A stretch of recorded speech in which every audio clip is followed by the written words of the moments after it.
Hello everyone, biology की class में आप सभी का बहुत बहुत वेलकम है। स्टार्ट करते हैं class. Sexual reproduction in flowering plant, पुष्पीय पादपों में लैंगिक प्रजनन।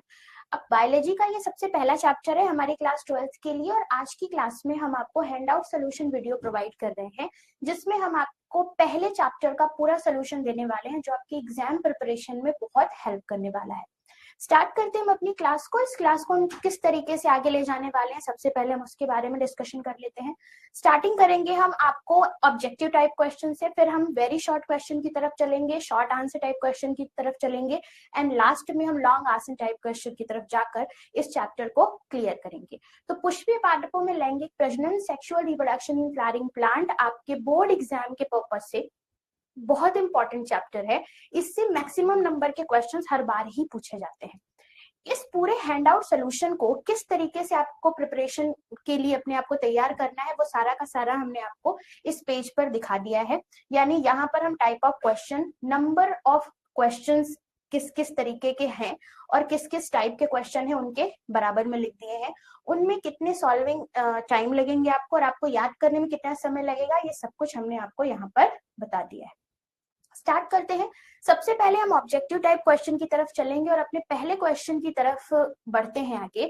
और क्वेश्चन हमसे कह रहा है, the portion of embryonal axis above the level of cotyledons which terminates with the plumule और स्टेम टिप इज, या इसको हिंदी में आप कह सकते हो कि हमसे ये पूछा जा रहा है कि बीज पत्र के स्तर से ऊपर भ्रूणी अक्ष का वह भाग जो प्रांकुर या तने शीर्ष पर समाप्त होता है, यानी प्रांकुर और तना का शीर्ष बनाता है, उसे क्या कहते हैं।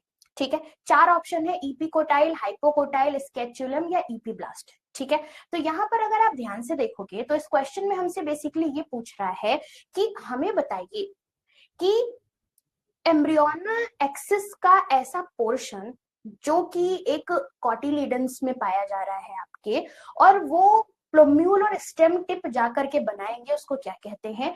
तो इसका सही जवाब होगा हमारा क्या, इपिकोटाइल। ठीक है, इपिकोटाइल जो होते हैं वो टर्मिनेट करते हैं किसको, प्लूम्यूल को, या फिर आप कह सकते हो स्टेम टिप को। ठीक है, तो इसका सही जवाब हमारा ए वाला ऑप्शन हो जाएगा। अगले क्वेश्चन की तरफ चलते हैं। Which of the following is an example of false fruit, यानी हमसे पूछ रहा है इनमें से कौन सा ऐसा ऑप्शन है जो एक असत्य फल है, यानी आभासी फल है, यानी कि इसको हम ट्रू फ्रूट तो नहीं कह सकते, ये हमारा कूट फल की प्रजाति में आते हैं। ठीक है, अगर आपको पता है तो आभासी फल ऐसे फल होते हैं जिनका विकास अंडाशय से नहीं होता है ना, याद रखना, ऐसे फल जो अंडाशय से विकसित नहीं होते, यानी कि ऐसे फल जो ओवरी से विकसित नहीं होते हैं, उन्हें हम कहते हैं असत्य फल। अब ओवरी से कब फल विकसित होते हैं आपको पता है, निषेचन के बाद। तो एक पूरा अगर आप स्टेटमेंट देखना चाहो तो आप ये लिखोगे कि असत्य फल यानी आभासी फल ऐसे प्रकार के फल होते हैं जो निषेचन के बाद अंडाशय से विकसित नहीं होते, बल्कि पुष्प के किसी अन्य भाग से विकसित होते हैं। अब चार ऑप्शन है, इसमें कह रहा है बताइए आभासी फल का इसमें से कौन सा उदाहरण होगा। ठीक है, तो मैंगो, एप्पल, टोमेटो या कीवी, ये चार ऑप्शन देकर रखे गए हैं हमें, और यहाँ पर जो आभासी फल का उदाहरण है वो है सेब यानी कि एप्पल। ठीक है, तो इस क्वेश्चन के लिए बी को हम सही जवाब मार्क कर देंगे। अगले क्वेश्चन पे चलते हैं। कह रहा है the primary endosperm nucleus formed in angiosperm is, यानी कि आवृत्त बीजी जो पौधे होते हैं, व्हाट इज एंजियोस्पर्म, एंजियोस्पर्म ऐसे प्लांट होते हैं जिनमें सीड पर कवरिंग होती है। ठीक है, सीड क्या होते हैं, बिल्कुल ढके हुए होते हैं, पुष्प वाले पौधे होते हैं ये। ठीक है, तो एंजियोस्पर्म जब प्राइमरी एंडोस्पर्म न्यूक्लियस बना रहा है, ध्यान से सुनना, प्राथमिक भ्रूणपोष केंद्रक जब कोई एंजियोस्पर्म बना रहा है तो वो किस तरीके के नेचर के होते हैं, यानी किस तरीके का उनका केंद्रक होता है, क्या वो अगुणित है, द्विगुणित है, त्रिगुणित है या चतुर्गुणित है, हैप्लॉइड है, डिप्लॉइड है, ट्रिप्लॉइड है या टेट्राप्लॉइड है। आप सभी को पता है कि जो प्राथमिक भ्रूणपोष केंद्रक होते हैं वो ट्रिप्लॉइड होते हैं, त्रिगुणित होते हैं। तो करेक्ट आंसर यहाँ पे हमारा क्या हो जाएगा, सी, है ना। अगले क्वेश्चन पे मूव ऑन करते हैं। अगला क्वेश्चन भी हमसे कह रहा है what is the male reproductive structure of a flower called, यानी कि एक पुष्प के नर प्रजनन संरचना को क्या कहते हैं। ठीक है, तो अगर हम प्रजनन संरचना की बात करें किसी भी नॉर्मल फ्लावर में, तो दो प्रजनन संरचनाएं हमें बेसिकली देखने को मिलती हैं। एक प्रजनन संरचना होता है पुंकेसर, और दूसरी जो प्रजनन संरचना होती है इसे हम कहते हैं स्त्री केसर। यानी एक हमारा नर जनन भाग है, दूसरा हमारा मादा जनन भाग है। पुंकेसर को आप अंग्रेजी में स्टेमिन कहते हो और स्त्री केसर को आप इंग्लिश में पिस्टिल।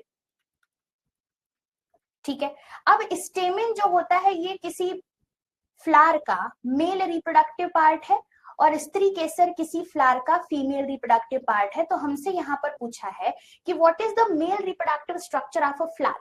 तो किसी फ्लावर में जो मेल रिप्रोडक्टिव स्ट्रक्चर्स होते हैं उन्हें हम कहते हैं क्या, स्टेमिन यानी कि पुंकेसर, है ना। तो सही जवाब क्या हो जाएगा, ए।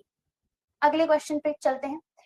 In flowering plant unisexual male flower is called. ठीक है, कह रहा है कि एक फ्लावरिंग प्लांट है, यूनिसेक्सुअल है ना, एक ही लिंग उसमें उपस्थित है, उसमें जो नर लिंगी नर पुष्प है उसको क्या कहेंगे। यानी एक ऐसा पेड़ जिसमें सिर्फ नर पुष्प ही लग रहे हैं, ऐसे पेड़ को क्या कहोगे, या ऐसे प्लांट को क्या कहोगे, ऐसे पादप को क्या कहोगे। चार ऑप्शन है, पिस्टिलेट स्त्री केसरी, मोनोशियस एक लिंगाश्रयी, डायोशियस उभय लिंगाश्रयी, या स्टैमिनेंट पुंकेसरी।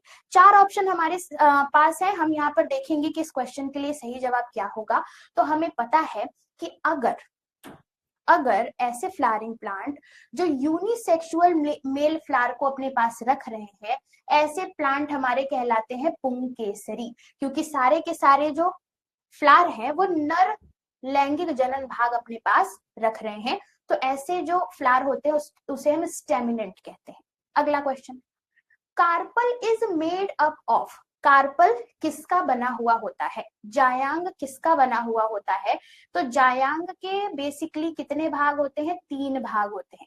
ऊपर का जो टोपी जैसा भाग होता है उसे स्टिग्मा कहते हैं, हिंदी में इसे कहते हो वर्तिकाग्र, है ना। फिर एक डंडा लंबे जैसा भाग होता है जिसे आप कहते हो स्टाइल, स्टाइल को आप हिंदी में कहते हो वर्तिका। और नीचे अंडे जैसा भाग होता है, इसे ओवरी यानी कि अंडाशय कहा जाता है। यानी इस क्वेश्चन के लिए करेक्ट आंसर हमारा क्या हो जाएगा, ऑल ऑफ दी अबव। अगले क्वेश्चन पे चलते हैं। Largest cell in the ovule is. Ovule का सबसे बड़ी कोशिका कौन सी है, सबसे लार्जेस्ट कोशिका कौन सी है। कह रहा है मेगास्पोर मदर सेल, गुरु बीजाणु मात्र कोशिका, एंटीपोडल सेल्स प्रतिसंव्यात कोशिका, केंद्रकीय कोशिका यानी सेंट्रल सेल, या नन ऑफ दिस। इस क्वेश्चन के लिए सही जवाब क्या होने वाला है। तो हम यहाँ पर देखेंगे लार्जेस्ट सेल इन ओव्यूल। एक ओव्यूल में जो सबसे बड़ी कोशिका होती है उसे क्या कहते हैं। तो एक ओव्यूल की जो सबसे बड़ी कोशिका होती है उसे हम कहते हैं केंद्रकीय कोशिका यानी कि सेंट्रल सेल। ठीक है, अब इसी सेंट्रल सेल में हमारे क्या होते हैं, ध्रुवीय केंद्रक, पोलर न्यूक्लियाई,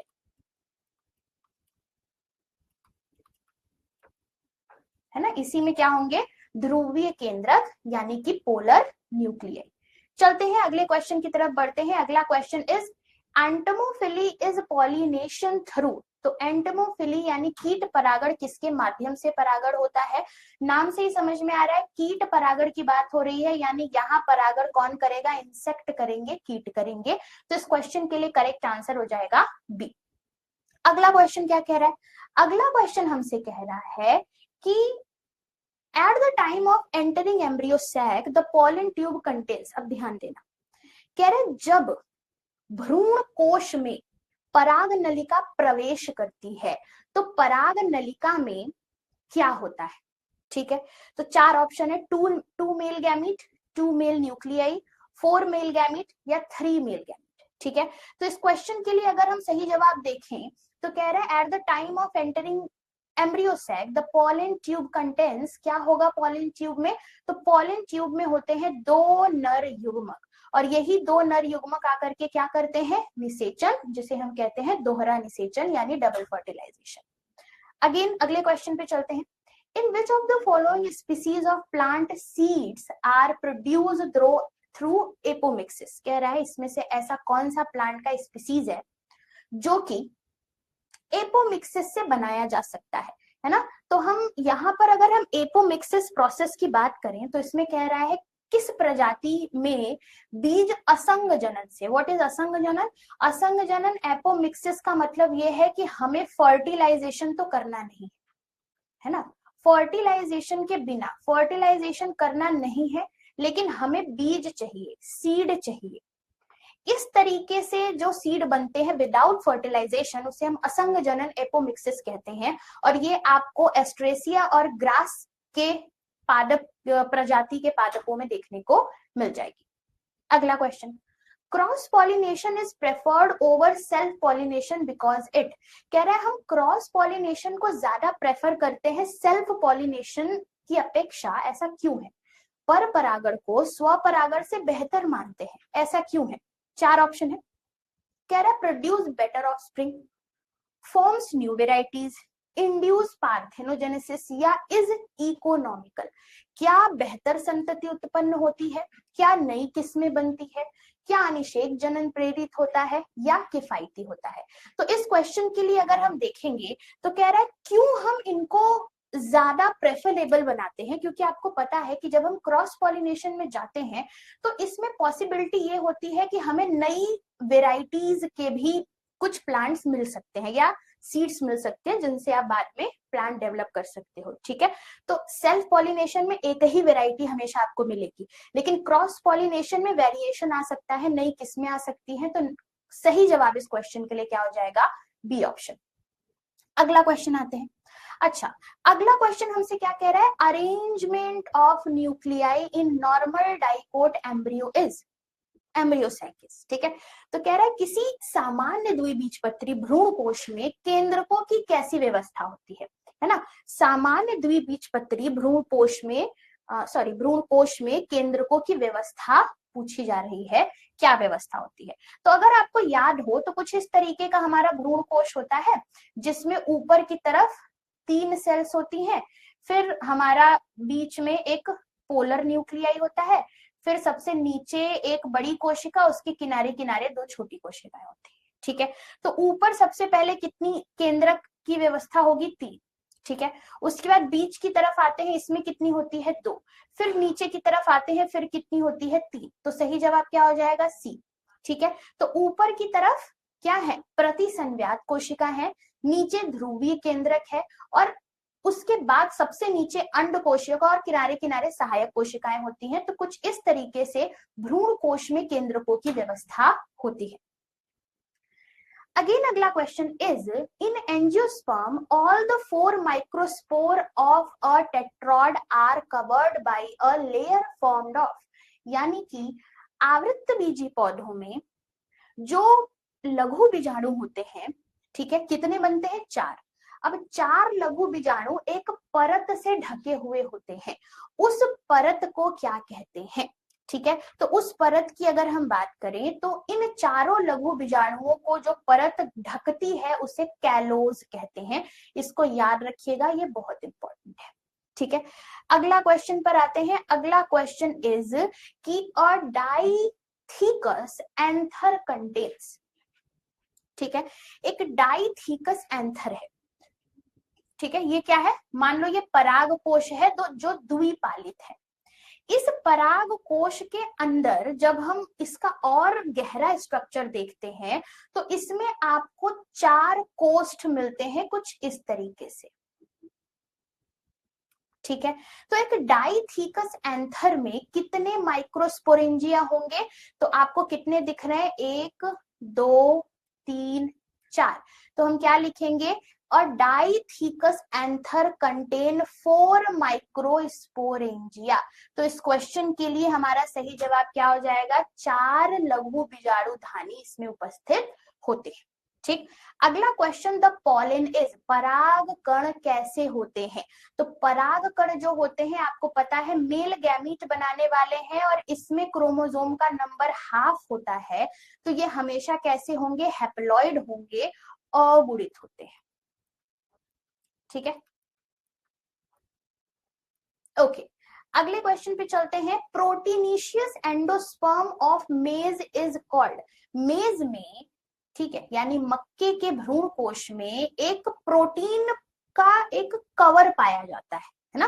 भ्रूण पोष को घेरने वाली प्रोटीन की एक कवर होती है, उसको क्या बोलते हैं, ये बहुत इंपॉर्टेंट क्वेश्चन है, उसे हम बोलते हैं एल्यूरोन लेयर।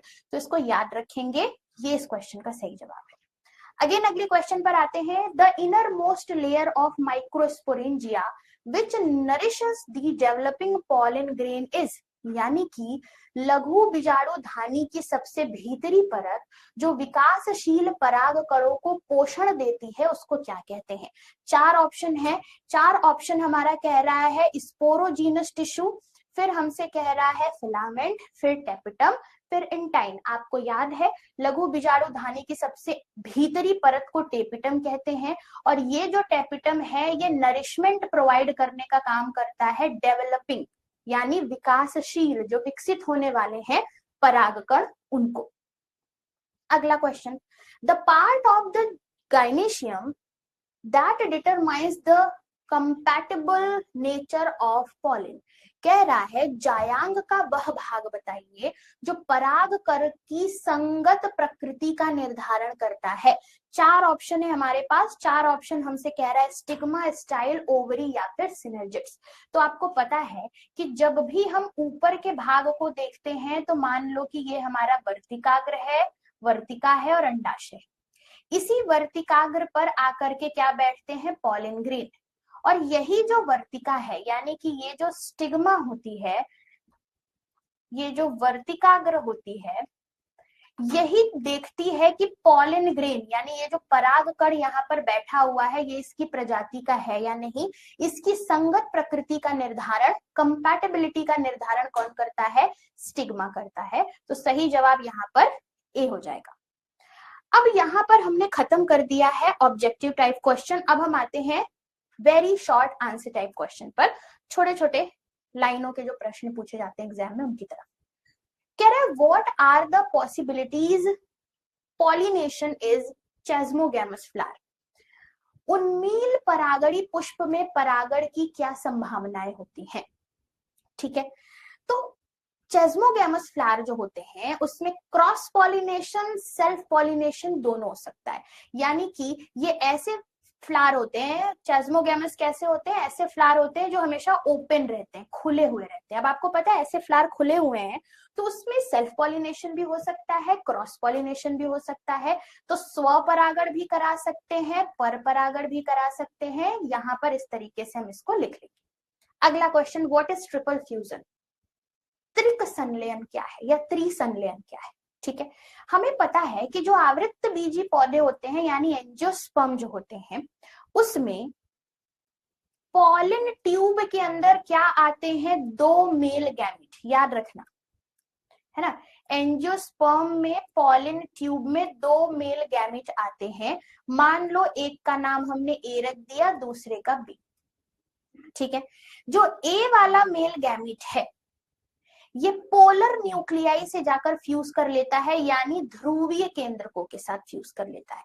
ध्रुवीय केंद्रक कितने होते हैं, दो। ठीक, अब ध्यान से समझना, ए वाला नर युग्मक केंद्रकीय कोशिका के ध्रुवीय केंद्रक से जाकर संलयित कर दिया तो दो इसके केंद्रक एक इसके केंद्रक, कितने कोशिकीय संरचना बन जाएगी, तीन केंद्रकीय संरचना बन जाएगी। यानी ए वाले ने जाकर के एक पोलर न्यूक्लियाई से फ्यूज किया है तो यहाँ पर 3n स्ट्रक्चर बना दिया है।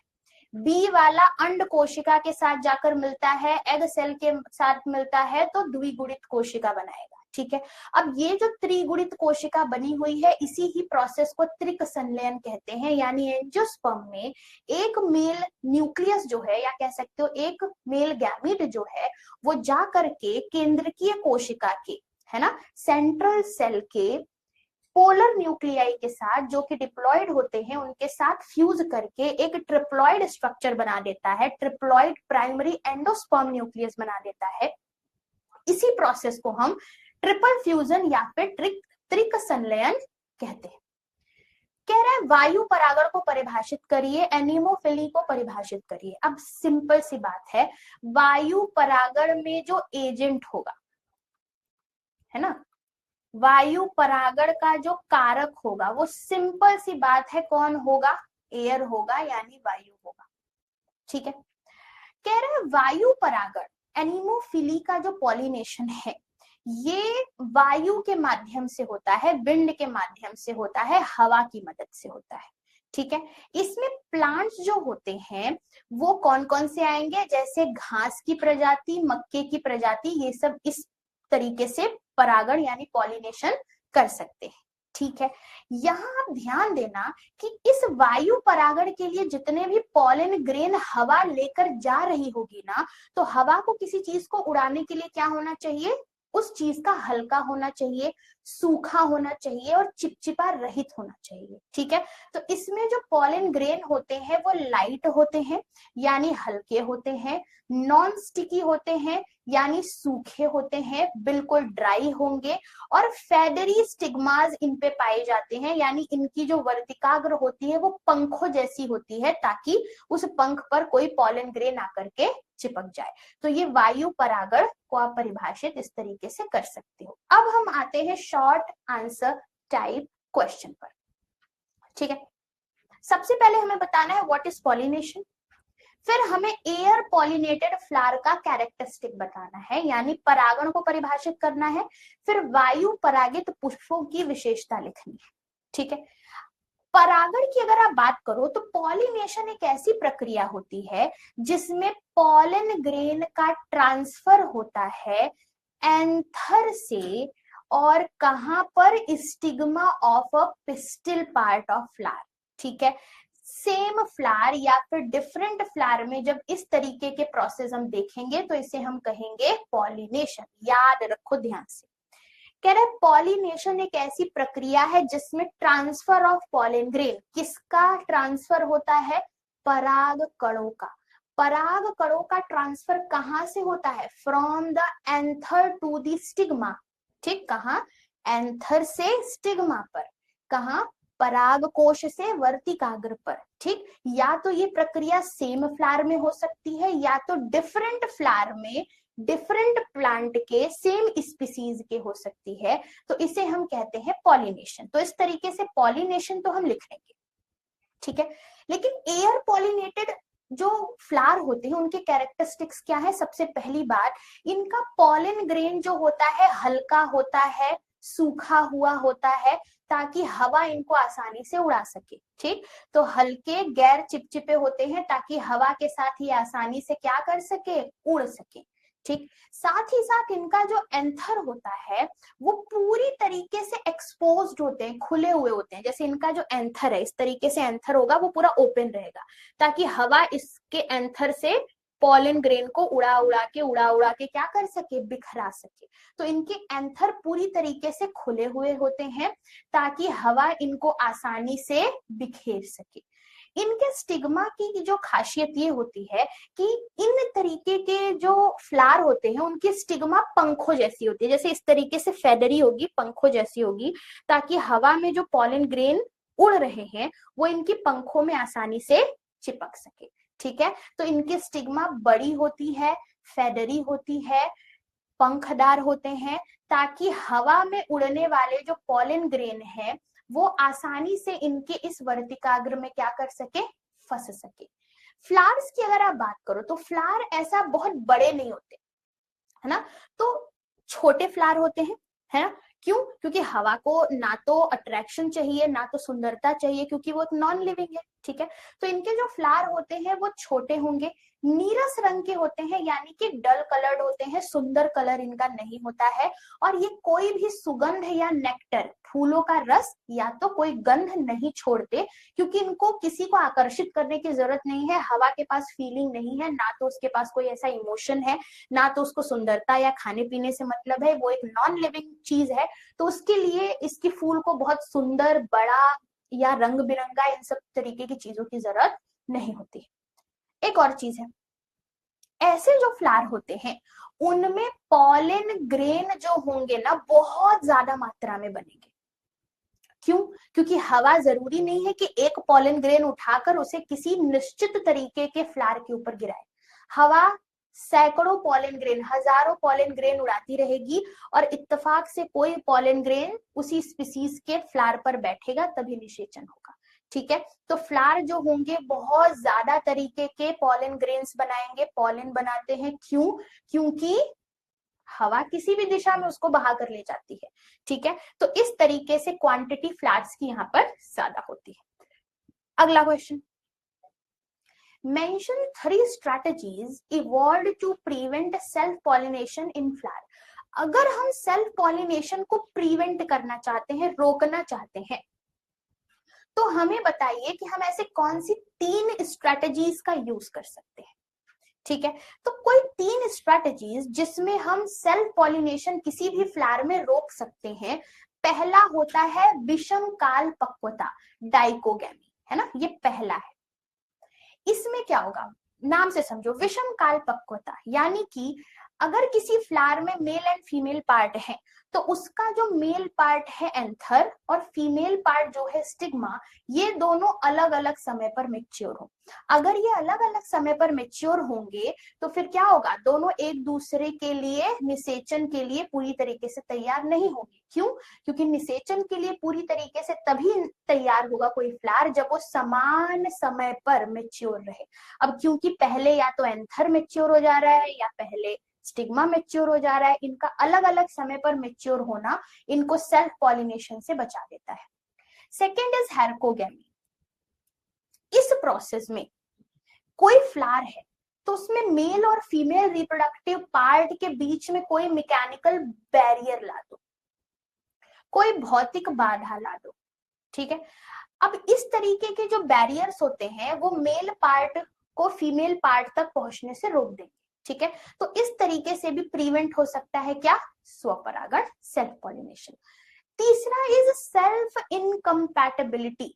कुछ ऐसे भी तरीके के प्लांट होते हैं जिनके अंदर जो फ्लावर है उसमें उपस्थित male and female reproductive part एक दूसरे के लिए कंपैटिबल ही नहीं होते, एक दूसरे के लिए असंगत होते हैं, है ना, क्योंकि वो एक दूसरे को एक्सेप्ट ही नहीं कर रहे हैं, उनका इस तरीके का कुछ जेनेटिक कॉम्बिनेशन हो जाता है, तो एक दूसरे के लिए वो पॉलिनेशन के लिए भी तैयार नहीं होते। तो कह रहे हैं अगर कुछ ऐसे प्लांट होते हैं जिसमें सेम स्पीसीज के पॉलन ग्रेन वहां के स्टिग्मा पर जाकर एक्सेप्ट ही नहीं हो पाती, क्योंकि वहां पर सेल्फ इनकम्पैटिबिलिटी आ जाती है, जिसकी वजह से स्वपरागण रुक जाता है। तो ये 3 ऐसे स्ट्रेटजीज हैं जिनसे हम सेल्फ पॉलिनेशन रोक सकते हैं। आते हैं अगले क्वेश्चन की तरफ। अगला क्वेश्चन है डिफाइन द फॉलोइंग। क्या डिफाइन करना है, ऑटोगेमी, स्वयुग्मन और एजेंट्स ऑफ पॉलिनेशन, परागण के कारक, इनको हमें क्या करना है, डिफाइन करना है, ठीक है। सबसे पहले ऑटोगेमी की तरफ आते हैं, है ना। ऑटोगेमी क्या होता है, स्वपरागण क्या होता है, ठीक है। तो याद रखना ऑटोगेमी में मान लो कोई एक फ्लावर है ना, इस एक फ्लावर में 2 रिप्रोडक्टिव पार्ट है, मेल रिप्रोडक्टिव पार्ट और फीमेल, एक ही फ्लावर में है, याद रखना, ठीक है। मेल रिप्रोडक्टिव पार्ट के एंथर से क्या निकल रहा है, पॉलन ग्रेन, और फीमेल रिप्रोडक्टिव पार्ट की स्टिग्मा पर ये पॉलन ग्रेन ट्रांसफर हो जा रहा है सेम प्लांट के सेम फ्लावर में। तो इसे हम स्वपरागण, स्वयुग्मन यानी ऑटोगेमी कहते हैं, ठीक है। एजेंट ऑफ पॉलिनेशन, पॉलिनेशन कराने के लिए हमें कौन कौन से एजेंट की जरूरत होती है, चलो। तो एक तो हमारा बायोटिक एजेंट होता है, यानी कि सजीव एजेंट होंगे, ठीक है, जो पॉलन ग्रेन ले जाने का काम करेंगे। एक हमारा होता है एबायोटिक यानी अजैविक एजेंट, ठीक, एक जैविक होता है, ये अजैविक होता है, ठीक है। कह रहे एक्सटर्नल फैक्टर्स और medium that physically carry the pollen grain from the anther to stigma. क्या है एजेंट्स, ऐसे एक्सटर्नल फैक्टर्स या ऐसे मीडियम्स जो कि पॉलन ग्रेन को उठाकर किसी दूसरे फ्लावर के स्टिग्मा तक ले जाने का काम करते हैं। इन्हें आप बायोटिक और एबायोटिक कह सकते हो। बायोटिक में सारे के सारे सजीव आएंगे, देखो considered as biotic and abiotic. Biotic में सजीव है इंसेक्ट, बर्ड, बैट्स, यानी बायोटिक में क्या क्या है? कीट, पक्षी, चमगादड़। अजैविक यानी एबायोटिक में क्या क्या है? निर्जीव चीजें, नॉन लिविंग चीजें, जैसे कि हवा, पानी, ये सब क्या है? एबायोटिक एजेंट्स हैं पॉलिनेशन के, तो ये भी याद रखेंगे। कह रहे give a well sketch diagram of LS of flower, यानी हमें यहाँ पर एक फ्लावर का डायग्राम बनाना है। तो आपकी बुक में सबसे दूसरे पेज पर ही दिया हुआ है एक पुष्प का डायग्राम, फ्लावर का डायग्राम। ये रहा इंग्लिश का डायग्राम आपका, और इसके जस्ट बाद हमने हिंदी के भी डायग्राम आपको पेस्ट करके दिखा दिए। अब याद रखना, यहाँ पर आपको कुछ चीजें जरूर दिखानी है। जैसे यहाँ पर आपको सबसे पहले सेपल दिखाना होगा और पेटल दिखाना होगा। हिंदी में इसे आप कहोगे बाह्य दल और पंखुड़ी यानी कि दल, ठीक है। फिर आप यहाँ पर पार्ट दिखाओगे, नर जनन भाग और मादा जनन भाग, ठीक। तो याद रखना, जैसे ये रहा हमारा टोपी वाला भाग और ये रहा डंडे वाला भाग, ठीक है। टोपी वाला भाग जो है इसे हम एंथर कहते हैं, हिंदी में इसी को हम कहते हैं परागकोश, ठीक है। दिस इज परागकोश, ठीक है। ये जो परागकोश होते हैं, इनसे एक डंडा जो निकला हुआ होता है इसे हम तंतु कहते हैं, अंग्रेजी में इसे कहते हैं फिलामेंट। अब एंथर और फिलामेंट किसके पार्ट होते हैं? मेल रिप्रोडक्टिव पार्ट के प्लांट पार्ट होते हैं फ्लावर में। वहीं पर इस तरीके से जो उंगली वाला भाग है इसे हम स्टिग्मा यानी वर्तिकाग्र कहते हैं। ये लंबा सा डंडे जैसा भाग जो है हमारा स्टाइल है, और ये अंडे जैसा जो भाग है इसे हम क्या कहते हैं? ओवरी कहते हैं। ये तीनों भाग किसके हैं? मेल नहीं, फीमेल रिप्रोडक्टिव पार्ट के, जिसमें आपको उंगली जैसा पार्ट वर्तिकाग्र, डंडे जैसा पार्ट वर्तिका और अंडे जैसा पार्ट अंडाशय दिखता है, ठीक है। तो इस तरीके से दोनों डायग्राम इंपॉर्टेंट है। आप हिंदी एंड इंग्लिश जिस भी लैंग्वेज में एग्जाम देना चाहते हो उसमें उस तरीके के डायग्राम बना सकते हो। अब हमें बनाना है give an account of pollen pistil interaction, यानी कि अब हमें पराग स्त्री केसर संकर्षण अंतःक्रिया का विवरण देना है, ठीक है। सबसे पहले थियरी देखते हैं। कह रहे pollen pistil interaction is the ability of the pistil to recognize the compatible or incompatible nature of pollen landing on stigma followed by its acceptance or rejections। अब ध्यान से सुनना, एक फ्लावर है, उसका वर्तिकाग्र इस तरीके से है, बहुत सारे पॉलन ग्रेन उस वर्तिकाग्र पर आकर चिपक चुके हैं, ठीक है। क्या वो स्टिग्मा सारे के सारे पॉलन ग्रेन को अंदर जाने देगी? नहीं।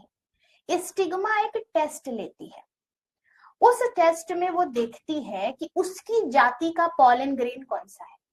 अगर वो पॉलन ग्रेन उसकी जाति का है तब वो उसे अंदर जाने देगी, उसकी जाति का नहीं है तो उसको अंदर जाने नहीं देगी, उसको ब्लॉक कर देगी।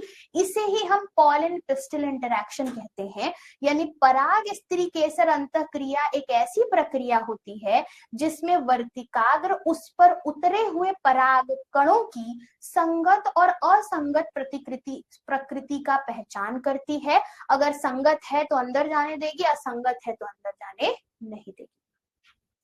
अब ये सारी की सारी प्रक्रिया कैसे होती है? ये एक केमिकल डायलॉग प्रोसेस है, यानी पॉलन ग्रेन और पिस्टिल के बीच में एक रसायन की प्रक्रिया, जिससे ये पता चलता है कि कोई पॉलन ग्रेन उस जाति का है या नहीं। अगर कंपैटिबल है, यानी अगर मान लो रसायन में ये समझ आ गया कि भाई एक ही जाति का है, तो जो पिस्टिल होता है ये पॉलन को एक्सेप्ट कर लेगा। जैसे ही पिस्टिल पॉलन को एक्सेप्ट करता है, पोस्ट पॉलन इवेंट होना शुरू हो जाएगा, पॉलन ट्यूब बनने लग जाएगी और स्टिग्मा से धीरे धीरे स्टाइल के अंदर होते हुए ओवरी तक पहुंच जाएगी।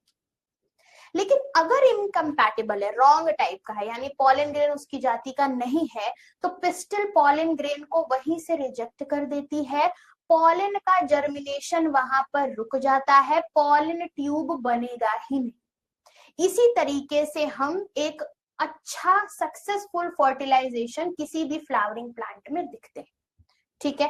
तो कह रहा है परागकण और स्त्री केसर के बीच रासायनिक संवाद के रूप में ये प्रक्रिया होती है।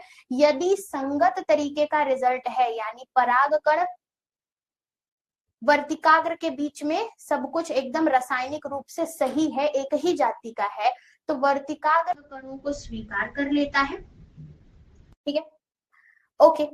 अब वर्तिकाग्र जब पराग कणों को स्वीकार करता है तो यहाँ पर अंकुरण होना शुरू होता है, किसका? पराग नलिका का। किसके अंदर? वर्तिका के माध्यम से अंडाशय की तरफ। यदि असंगत तरीके का है तो वर्तिकाग्र अस्वीकार कर देता है पराग कणों को, पराग कणों का अंकुरण रुक जाएगा, पराग नलिका बनती नहीं है, और इस तरीके से हम एक अच्छी निषेचन की प्रक्रिया कर सकते हैं। This diagram is very much important. ठीक, अब यहाँ ध्यान से देखो, ये है जो भाग किसी पुष्प का, इसे हम वर्तिकाग्र कहते हैं, अंग्रेजी में से कहते हैं स्टिग्मा। अच्छा, इस स्टिग्मा के ऊपर बहुत सारे पॉलन ग्रेन परागकण बैठे हुए हैं, बाकी के पॉलन ग्रेन इसकी प्रजाति के नहीं है। ठीक है, बाकी के इसकी प्रजाति के नहीं है, तो इनका जो ग्रोथ है वो रुक गया है। जो इसकी प्रजाति का है वो इसके अंदर पराग नलिका की वृद्धि कर रहा है, पॉलन ट्यूब की वृद्धि कर रहा है। ट्यूब कहां से अंदर जा रहे हैं? स्टाइल से, वर्तिका से। कहां तक अंदर जा रहे हैं? अंडाशय तक। देखो ये गोल भाग जो है अंडाशय है, अंडाशय के किसके अंदर घुस रहे हैं? अंडकोशिका की तरफ। ठीक है, तो कुछ इस तरीके से पॉलन पिस्टिल इंटरेक्शन होता है, इंपॉर्टेंट है, इसको याद रखेंगे। अगला क्वेश्चन है, write a note on artificial hybridization. Artificial hybridization पर एक नोट लिखना है। ठीक है, थियरी देखो, कह रहे हैं artificial hybridization is one of the major approaches of crop improvement programme. यानी अगर हम अपने क्रॉप को इंप्रूव करना चाहते हैं, हम ये नहीं चाहते कि सेम तरीके के ही फसल हमारे हमेशा लगते रहे, तो हम आर्टिफिशियल तरीके से कोई हाइब्रिड चीज बनाएंगे, वैसा बीज बनाएंगे और फिर फसल लगाएंगे। ठीक, तो इस प्रक्रिया में हम सबसे पहले ये चीज देखते हैं कि हमें अच्छी क्वालिटी का डिजायर्ड पॉलन ग्रेन चाहिए। ये डिजायर्ड पॉलन ग्रेन ही हम स्टिग्मा पर डालेंगे, और अगर डिजायर्ड पॉलन ग्रेन से अगर कोई पॉलन ग्रेन से स्टिग्मा को बचाना है तो हम उसके लिए सबसे पहले स्टिग्मा को ढक भी देते हैं। ठीक है, इस तरीके की प्रक्रिया के लिए हमें इमैस्कुलेशन और बैगिंग टेक्निक का सहारा लेना पड़ेगा।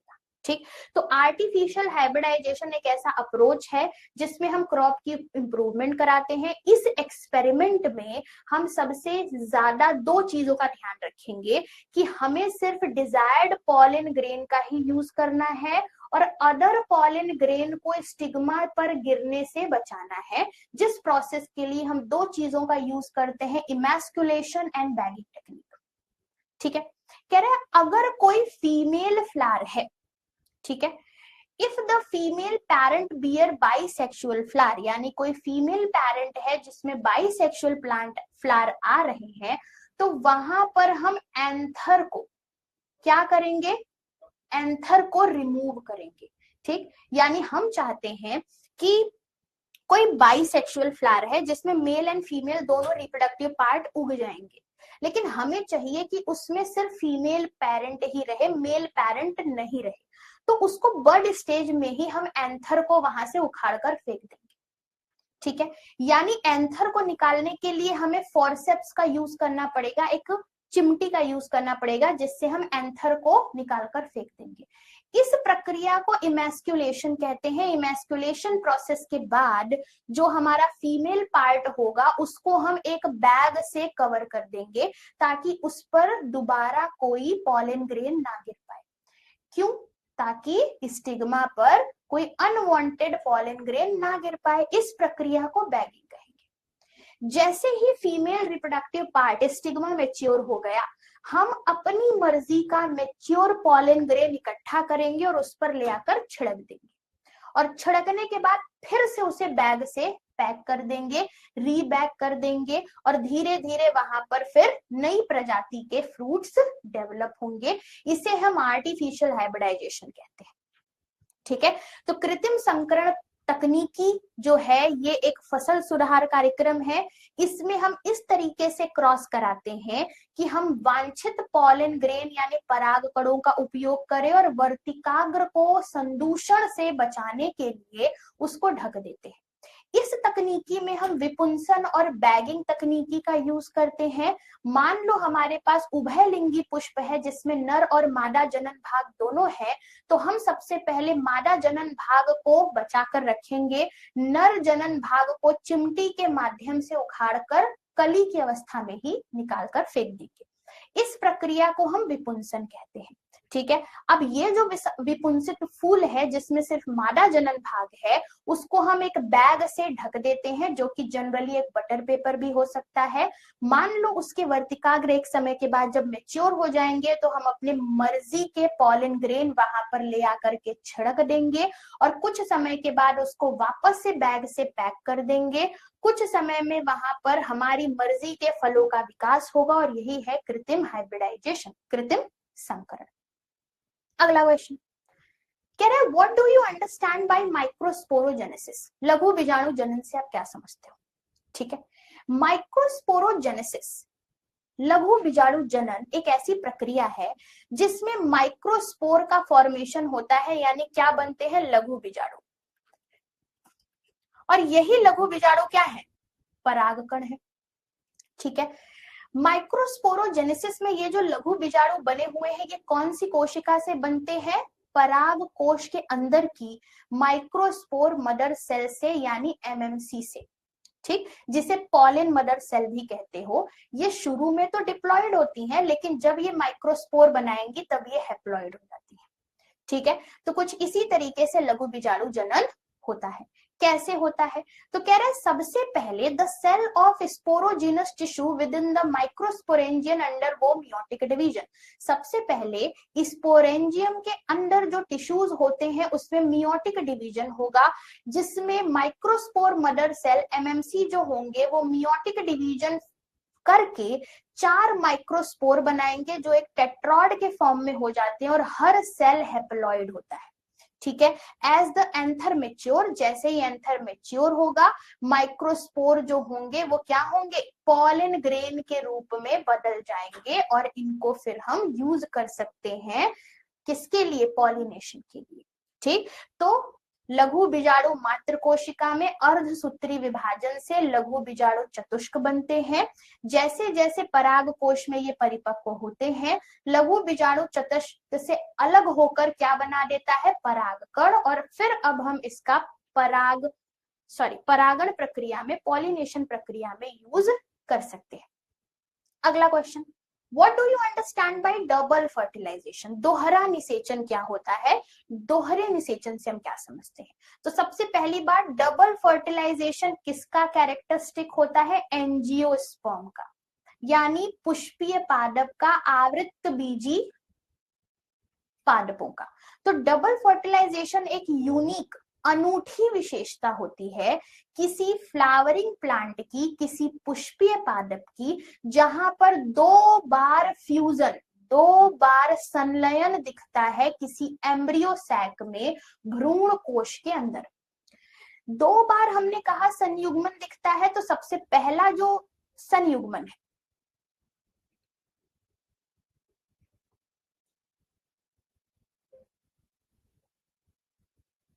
ओके, तो 2 बार जो संयुग्मन दिखता है जिसमें सबसे पहला जो संयुग्मन है उसे हम सिनगैमी यानी ट्रू फर्टिलाइजेशन कहते हैं। अब ट्रू फर्टिलाइजेशन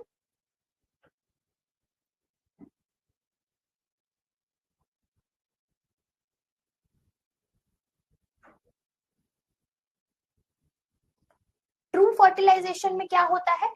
इसमें हमारे पास जो मेल गैमीट है वो एग सेल से जाकर के फ्यूज करता है और डिप्लॉयड जाइगोट बनाता है। ठीक है, तो हमने कहा था 2 मेल गैमीट होते हैं। मान लो एक मेल गैमीट जो है ये जाकर के एग सेल के साथ फ्यूज करेगा।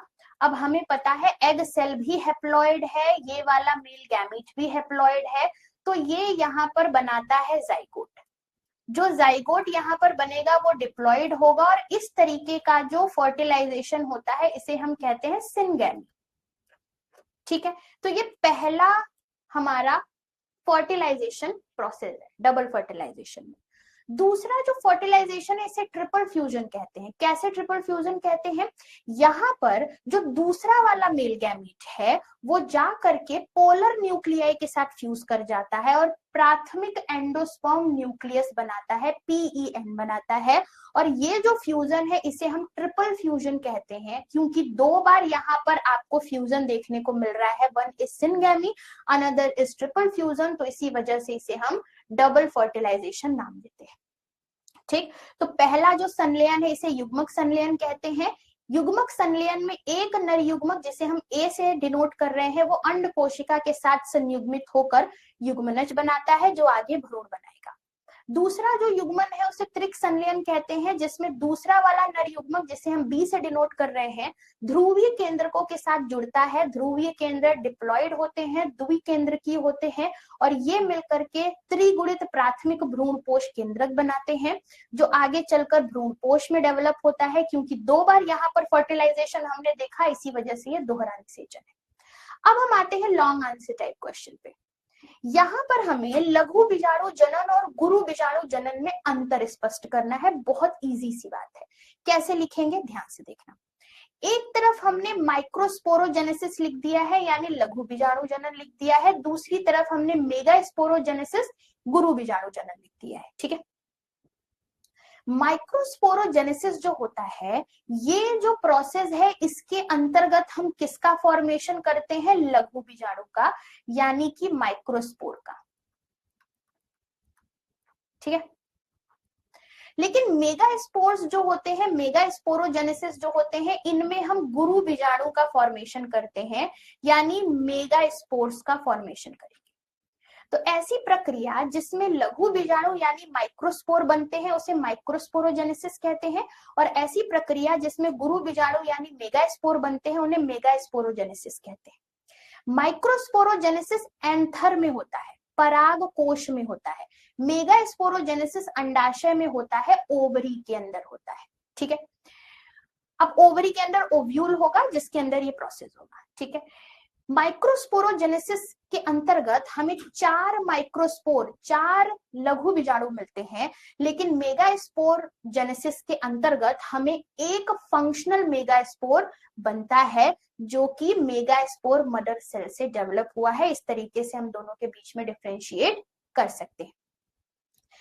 With a neat diagram, explain the development of 7-celled 8-nucleated female gametophyte in angiosperm. एक स्वच्छ आरेख से 7 कोशिकीय 8 केंद्रकीय मादा युग्मकोद्भिद संरचना के बारे में हमें बताइए। यानी कहीं न कहीं आपको यहाँ पर डेवलपमेंट पूछ रहा है भ्रूण कोश की। ठीक है, तो सबसे पहले आप देखना, ये दोनों डायग्राम बहुत इंपॉर्टेंट है। ठीक है, सबसे पहले क्या हुआ है? सबसे पहले हमें यहाँ पर कुछ इस तरीके की कोशिकाएं मिल रही हैं, जो कि डेवलपमेंट प्रोसेस से होकर आई है, और इस डेवलपमेंट प्रोसेस में हमें क्या मिल चुका है? मेगास्पोर मिल चुका है। ठीक है, यानी गुरु बीजाणु। अब ये गुरु बीजाणु 2 केंद्रकीय, 4 केंद्रकीय और 8 केंद्रकीय संरचना में अपने आप को तोड़ लेता है, और यही 8 केंद्र जब एक जगह पर व्यवस्थित हो जाते हैं तो ये बनाते हैं भ्रूण कोश, एम्ब्रियो सैक। ठीक, जिसमें से एंटीपोडल्स सेल्स 3 बनते हैं।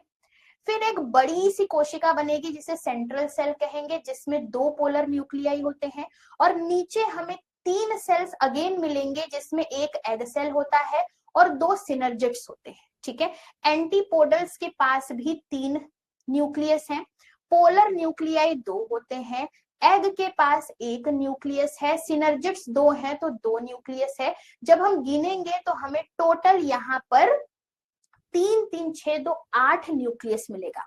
अगर हम सेल देखेंगे तो एंटीपोडल्स 3 सेल्स, 1 सेंट्रल सेल 4, और 3 हमारे एग अपरेटस हैं, जिसमें एग और सिनर्जिड्स को मिलाकर हमें टोटल 7 सेल मिल जाएंगे। इस तरीके से हमने हिंदी एंड इंग्लिश में आपको ये दोनों ही डायग्राम दिखा दिए हैं, इसे ही एग्जाम में आपको बनाना है। अब हमें डिफरेंशिएट करके बताना है इंसेक्ट पॉलिनेशन और ऑर्थनोफिली में, फिर गैमेटोजेनेसिस और एम्ब्रियोजेनेसिस में, फिर एनिमोफिली एंड जूफिली। इसमें हमें डिफरेंशिएट करके बताना है कि इन दोनों के बीच में अंतर क्या है। यानी हमें कीट परागण और पक्षी परागण, युग्मक जनन, भ्रूण जनन, वायु परागण और जंतु परागण में अंतर स्पष्ट करके बताना है। ठीक है, सबसे पहले हम आपको यहाँ पर कीट परागण और पक्षी परागण में अंतर बताएंगे। ठीक, ध्यान से देखोगे तो यहाँ पर कीट परागण का मतलब है ऐसा परागण जिसमें इंसेक्ट के माध्यम से पॉलिनेशन हो, और ऑर्थनोफिली यानी ऐसा परागण जिसमें पक्षी के माध्यम से पॉलिनेशन होता है। ठीक है, इंसेक्ट पॉलिनेशन जो होते हैं इसमें ज्यादातर एस्टेरेसी और लेमिनिएसिया जैसे फैमिली ऑफ फ्लावर में ये चीजें पाई जाती हैं, यानी कीट परागण पाया जाता है। और ऑर्थनोफिली जो है वो बॉम्बैक्स, बर्जिना, एवागस प्लांट, इन सब फैमिलीज में, या कह सकते हो इन सब तरीके के फ्लावर में देखने को मिलता है। शॉर्टली आप ये कह सकते हो कि इंसेक्ट पॉलिनेशन जो है वो इंसेक्ट के माध्यम से होने वाला पॉलिनेशन है, और पक्षी परागण ऑर्थनोफिली जो है वो पक्षी के माध्यम से होने वाले परागण होते हैं। दूसरा जो डिफरेंस बनाना था वो गैमेटोजेनेसिस और एम्ब्रियोजेनेसिस में बनाना था।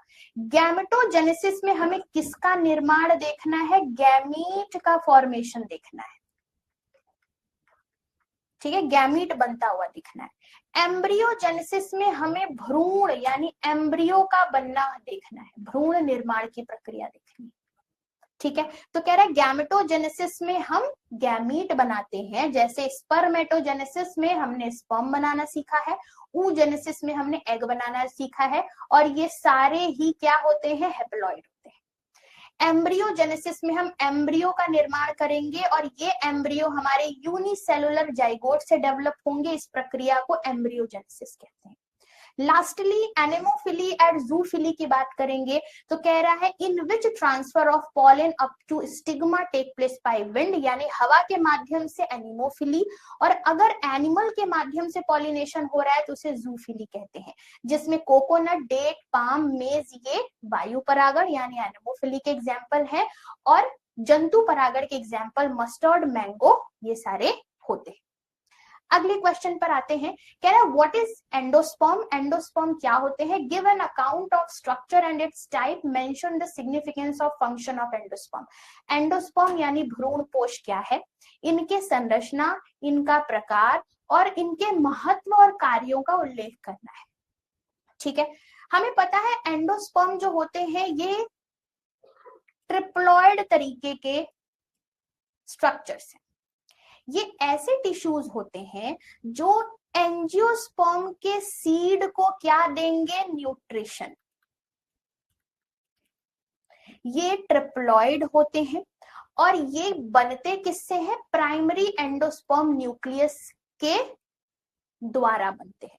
तो भ्रूणपोष आवृत्त बीजियों में पाया जाने वाला पोषक ऊतक है। त्रिक संलयन के परिणाम स्वरूप प्राथमिक भ्रूणपोष केंद्रक से बनता है, इसी वजह से यह त्रिगुणित स्ट्रक्चर का होता है। इसके प्रकार में सबसे पहला है न्यूक्लियर एंडोस्पर्म, केंद्रकीय भ्रूणपोष।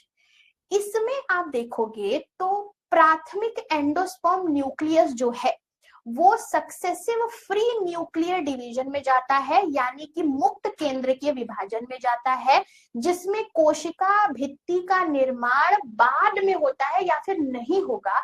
इसमें सेल वॉल फॉर्मेशन क्या होंगे? इसमें आपको क्या दिखेगा? कोशिका भित्ति नहीं दिखेगी जनरली, या बाद में बहुत लास्ट में दिखेगी। तो ये सबसे आम प्रकार के होते हैं, जैसे नारियल का पानी एक न्यूक्लियर एंडोस्पर्म का एग्जाम्पल है। दूसरा है सेलुलर एंडोस्पर्म यानी कोशिकीय भ्रूणपोष। यहाँ पर सेल वॉल फॉर्मेशन होगा, और जैसे ही न्यूक्लियर डिवीजन हुआ, न्यूक्लियर डिवीजन के बाद सेल वॉल फॉर्मेशन होगा। पिछले वाले में नहीं हो रहा था। ठीक है, तो यहाँ पर बिल्कुल सही से क्या दिखते हैं? कोशिकाएं आपको दिखेंगी। तो दिस इज कोशिकीय भ्रूणपोष, सेलुलर एंडोस्पर्म, जैसे आप पिटोनिया, धतूरा इन सब में देखने को मिलेगा। हेलोबियल तरीके के एंडोस्पर्म होते हैं जो इंटरमीडिएट टाइप के होते हैं, यानी कोशिकीय और केंद्रकीय भ्रूणपोष के बीच का जो एक भ्रूणपोष होगा उसे हेलोबियल टाइप का भ्रूणपोष कहते हैं। अब इसके महत्व क्या है? कह रहा है भाई प्राइमरी फंक्शन इसका ये है कि इसमें खाना पीना, फूड मटेरियल स्टोर होता है स्टार्च, प्रोटीन, ऑयल्स के फॉर्म में, और ये डेवलपिंग एम्ब्रियो को नरिशमेंट देता है, खाना पीना देता है, जिससे वो क्या करेंगे? बहुत अच्छे से अंकुरण करने के लिए तैयार होंगे।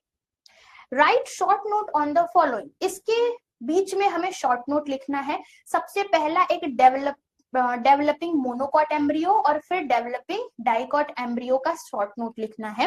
अगर हम मोनोकॉट की बात करते हैं, ठीक है, तो मोनोकॉट एम्ब्रियो जो होते हैं ये ऐसे एम्ब्रियो होते हैं जिनके पास सिर्फ एक कॉटिलीडन्स होता है, ठीक है, जिसे हम स्केचुलम कहते हैं। ये one side of embryonal axis situated होंगे। ये जो एक्सिस होते हैं यहाँ पर रेडिकल और रूट कैप इनक्लोज होते हैं और ये अनडिफरेंशिएटेड होते हैं एक शीथ से जिसे आप कोलियोराइजा कहते हो। इनका ऊपर वाला जो भाग होता है उसे प्लोम्यूल कहते हैं, जो कि एक हॉलो फॉइलर स्ट्रक्चर जिसे कोलियोप्टाइल कहते हैं, इससे बंद होता है, इनक्लोज होता है। हिंदी में अगर देखें तो कह रहा है एक बीजपत्री भ्रूण की संरचना में हम एक ही बीजपत्र देखते हैं जिसे स्केट्यूलम कहते हैं। ये भ्रूणी अक्ष की तरफ पाया जाता है। अक्ष में मूलांकुर और मूलगोप होते हैं जो अविभेदित आवरण जिसे कोलियोराइजा कहते हैं उसमें घिरे हुए होते हैं। अक्ष के ऊपरी भाग में प्रांकुर होता है जो एक खोखली पूर्ण संरचना जिसे कोलियोप्टाइल कहते हैं उससे घिरा हुआ होता है। अब हम आते हैं डाइकॉट एम्ब्रियो के स्ट्रक्चर्स की तरफ। मैच्योर डाइकॉट एम्ब्रियो की अगर हम बात करें तो यहाँ पर एम्ब्रियोनल एक्सिस जो होता है इसमें 2 कॉटिलीडन्स होंगे, उसमें एक ही था, ठीक है। The portion of embryonal axis above the cotyledon is the epicotyl, यानी एम्ब्रियोनल एक्सिस के ऊपर कॉटिलीडन्स के पास क्या होते हैं, एपिकोटाइल, जो कि किसमें चेंज होंगे, प्लोम्यूल, स्टेम टिप में। The portion below the cotyledons जिसे आप हाइपोकोटाइल कहते हो और ये रूट टिप यानी रेडिकल्स में डोमिनेट होते हैं और रेडिकल टिप के पास एक कवरिंग होती है जिसे रूट कैप कहा जाता है। हिंदी में अगर देखें तो कह रहा है एक परिपक्व द्विबीजपत्री भ्रूण में एक भ्रूणी अक्ष और 2 बीजपत्र होते हैं। बीजपत्र के ऊपर भ्रूणी अक्ष का जो भाग होता है उसे बीजपत्राधार कहते हैं जो प्रांकुर पर समाप्त होता है। बीजपत्रों के नीचे के भाग को बीजपत्राधार कहते हैं जो मूलांकुर पर समाप्त होता है और मूलांकुर एक कवर से घिरा हुआ होता है जिसे मूल गोप कहते हैं। तो यहाँ पर जो स्ट्रक्चर है ये आपका डाइकॉट यानी कि द्विबीजपत्री संरचना दिख रही है, ठीक है। तो ये भी एक इंपॉर्टेंट स्ट्रक्चर यहाँ पर है, ये हिंदी में इसी का जस्ट स्ट्रक्चर है, ठीक है। तो इस तरीके से हमने आपको sexual reproduction in flowering plant यानी पुष्पीय पादपों में लैंगिक प्रजनन के सारे इंपॉर्टेंट जो क्वेश्चन आपके हैंडआउट में है उसका सोल्यूशन आपको दे दिया है। इस तरीके से अच्छे से प्रिपरेशन करिएगा। मिलते हैं अगली क्लास में जिसमें हम अगले सोल्यूशन वीडियो के साथ मिलेंगे। Thank you so much guys.